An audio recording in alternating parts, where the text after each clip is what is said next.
बंदर की तरह से हम सारी जिंदगी भर नाचे।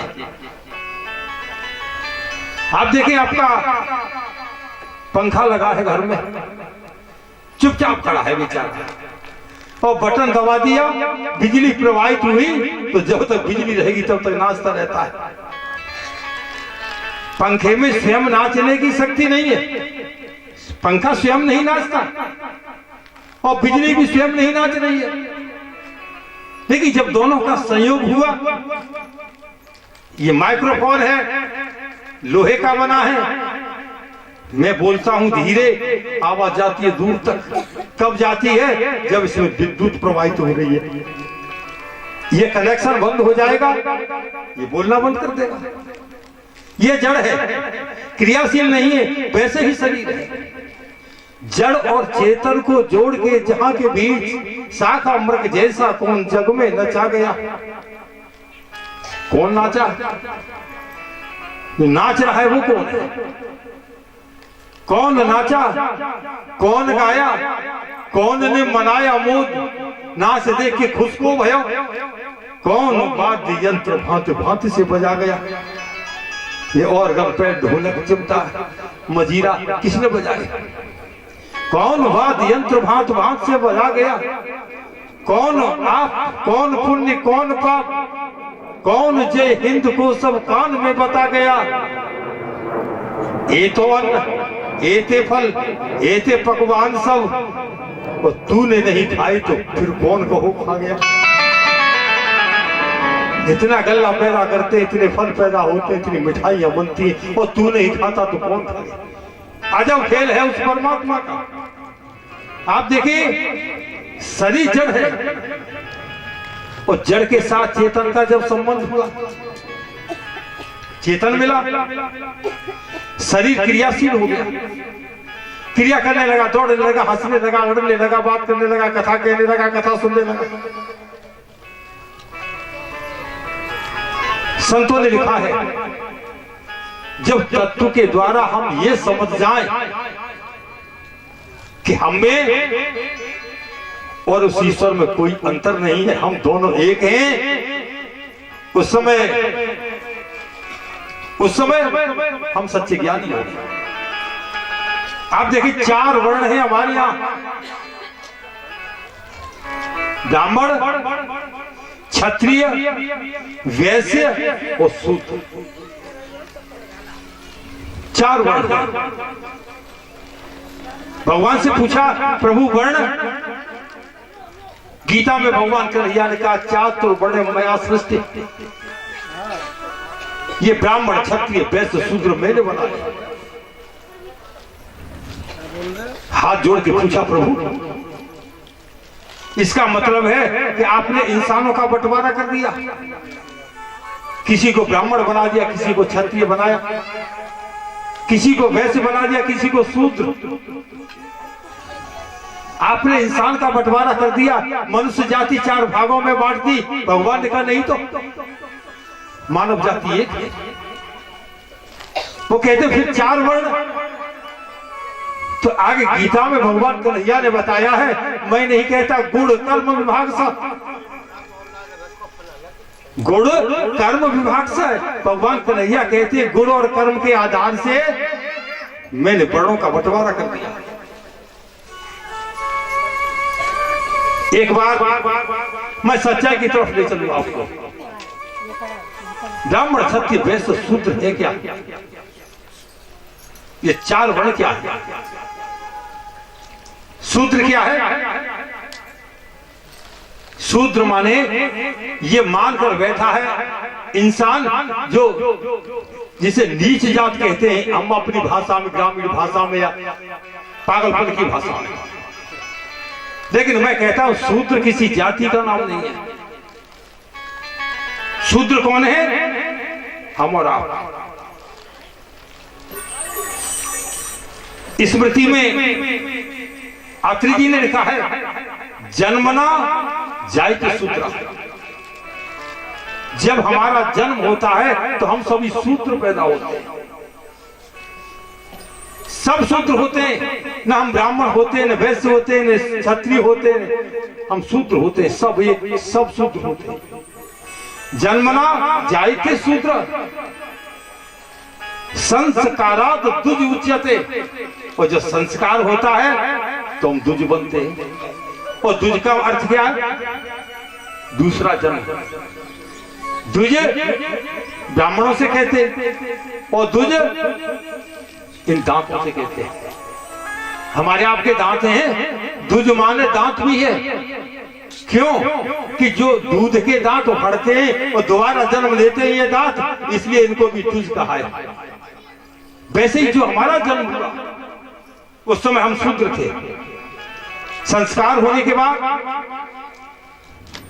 हम ब्राह्मण बने, क्षत्रिय बने, वैश्य बने। शूद्र क्या है? शूद्र माने है अल्पज्ञ। स्वामी जी आए, आपने कहा हमें गुरु मंत्र दे दो।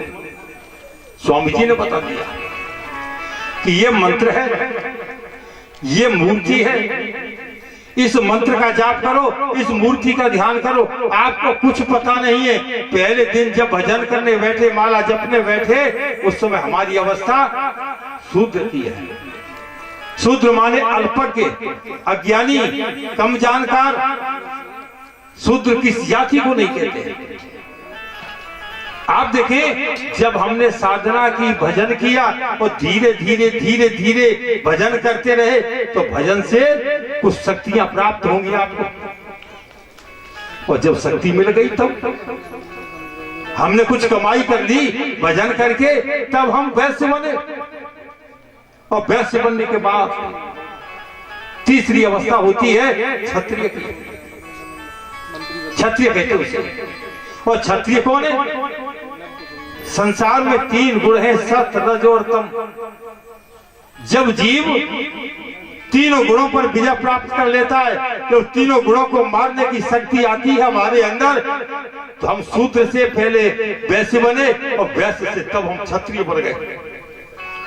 जब हमने सत्य, रज, तम तीनों गुणों को जीत लिया, तीनों पर विजय प्राप्त कर ली, उस समय हम क्षत्रिय बने।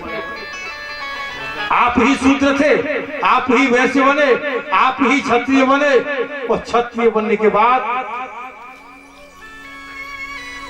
जो व्यक्ति साधना के द्वारा ब्रह्म में प्रवेश पाने की शक्ति प्राप्त कर लेता है, उसे ब्राह्मण कहते हैं।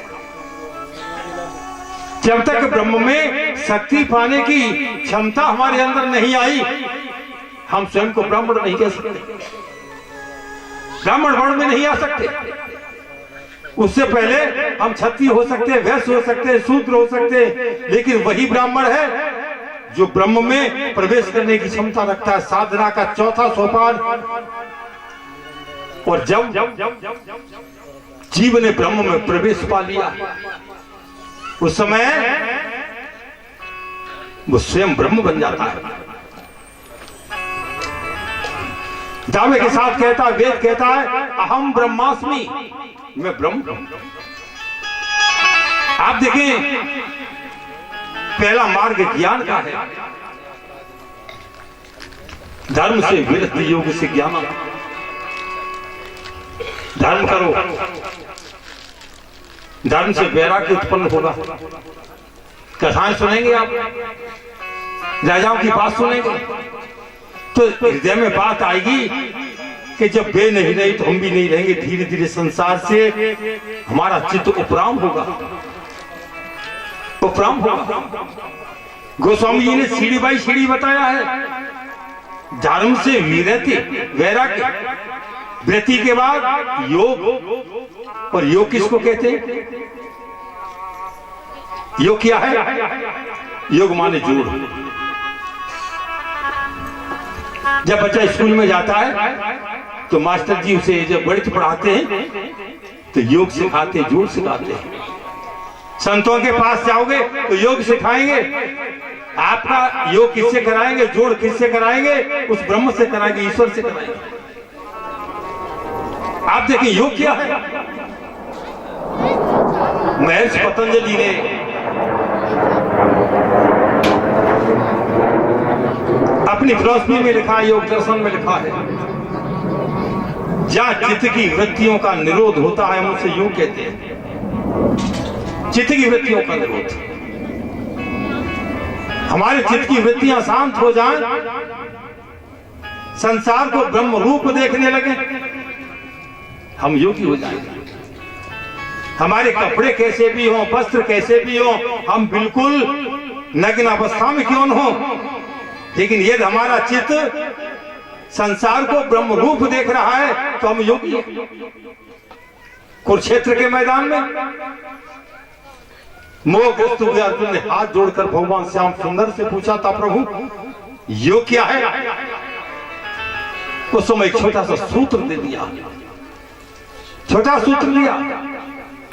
कन्हैया ने बताया, समत्वम योग उच्यते। जब जीव के अंदर समता का भाव उत्पन्न हो जाए उसे योग कहते हैं। हमारी बेटी इन बेटियों में कोई अंतर नहीं, हमारी बेटी है, हमारी बहन, सब हमारी बहनें हैं। कहने का अर्थ है कि जब हमारी दृष्टि में अपने पराये का भेद समाप्त हो जाए, तो आप किसी देश में हो, किसी देश में हो, किसी जातीय में हो, आप सच्चे योगी हैं। वो ऐसा योग जिसको होता है वही ज्ञान पाने का अधिकारी हो जाता है। पहला ज्ञान मार्ग। आप देखें, हम संसार में आए हैं। कल भी मैंने संकेत किया था, मानसम जन्म संप्राप्य पशु पक्षी विलक्षण। मानसम जन्म संप्राप्य पशु पक्षी विलक्षणम आत्मज्योतिर्योन पश्ये देशे दोमनाच्य वर्जितम्। मनुष्य का शरीर मिला है तो हम अपनी आत्म ज्योत जलाने का प्रयास करें। आप देखें, यदि हमने आत्म ज्योति नहीं जलाई तो हम अंधे की श्रेणियों में आएंगे। एक बार की एक घटना सुनाऊंगा। जून का महीना है, जून का महीना, स्कूल बंद हो गए। एक बार पढ़े लिखे सभी विद्वान भैया विचार किया एक साथ और सैर करने चले। एक साथ चले हैं सैर करने के लिए। एक नदी के किनारे पहुंचे। केवट बैठा हुआ था किनारे पर। जाके कहा, भैया हम जल विहार करेंगे, हमें नाव में बिठाओ। जल विहार करने के लिए विद्वान बैठ गए। केवट ने नाव बढ़ाई। विद्वानों ने पूछा, केवट तुम पढ़े लिखे हो? तुम पढ़े लिखे हो? केवट ने कहा, महाराज हम गरीब बाप के बेटा हैं, हम गरीब बाप का बेटा है, हमने पढ़ना लिखना नहीं सीखा। होश संभाला है तब से मजदूरी करने में लग गए, पेट पालने में लग गए, एक दिन भी विद्यालय नहीं गए। केवट ने साफ शब्दों में कह दिया कि मैं बिना पढ़ा लिखा हूं। लेकिन विद्वानों ने पीछा नहीं छोड़ा। एक अंग्रेजी के अध्यापक थे, उन्होंने पूछा, अच्छा केवट एक हम छोटी बात पूछे, शेक्सपियर ने कितने ड्रामा लिखे? शेक्सपियर ने कितने ड्रामा लिखे? डैफोडिल्स नाम की जो पोएम है वो किसने लिखी है? केवट ने कहा, मैंने नाम भी नहीं सुना, बिना पढ़ा। एक संस्कृत के विद्वान थे, उन्होंने पूछा, ये बताओ अभिज्ञान शाकुंतलम का रचयिता कौन है? केवट ने कहा, नहीं जानता। एक विज्ञान के आदमी बैठे थे, उन्होंने पूछा, मैं तुमसे न्यूटन की गति के नियम और आर्किमिडीज का सिद्धांत जानना चाहते हो, जानते हो? केवट का नहीं जानता। एक हिंदी का विद्वान बैठा था, पूछने लगा, केवट ये बताओ बिहारी कवि ने गागर में सागर कैसे भर दिया? और इतना सुना तो केवट ने हंसना शुरू कर दिया, ताली बजा के हंसा। कही देखने में तो बड़े सुंदर लगते हो, लेकिन हाँ बिल्कुल बुद्धू, बिल्कुल बुद्धू हो। उन्होंने पूछा हम बुद्धू हैं? उन्होंने कहा हाँ, गागर छोटी होती है और समुद्र कितना बड़ा होता है, गागर में समुद्र कैसे समा जाएगा? पढ़े लिखों ने ताली बजा के कहा, केवट जो बिना पढ़ा लिखा आदमी है उसका आधा जीवन बेकार होता है। बिना पढ़े लिखे का जीवन आधा बेकार। मैं कथा कह रहा हूं, आप शांति से बैठे, तो आप सभी ताली बजा के हंसने लगो तो मैं तो कथा भूल जाऊंगा। केवट भी बेचारा आंसू बहाने लगा। मन में सोचा, हे प्रभु, मेरे पिताजी धनवान होते, मैं भी पढ़ा लिखा होता तो आज ये दुर्दिन देखने नहीं मिलता, ये अपमान का विष पीने नहीं मिलता, ये मेरी बेइज्जती नहीं होती। नाव आगे बढ़ रही है और देवयुग से हुआ क्या? देवयुग से कथा के प्रेमी सज्जनों, तूफान आ गया, बड़ी जोर का तूफान आया।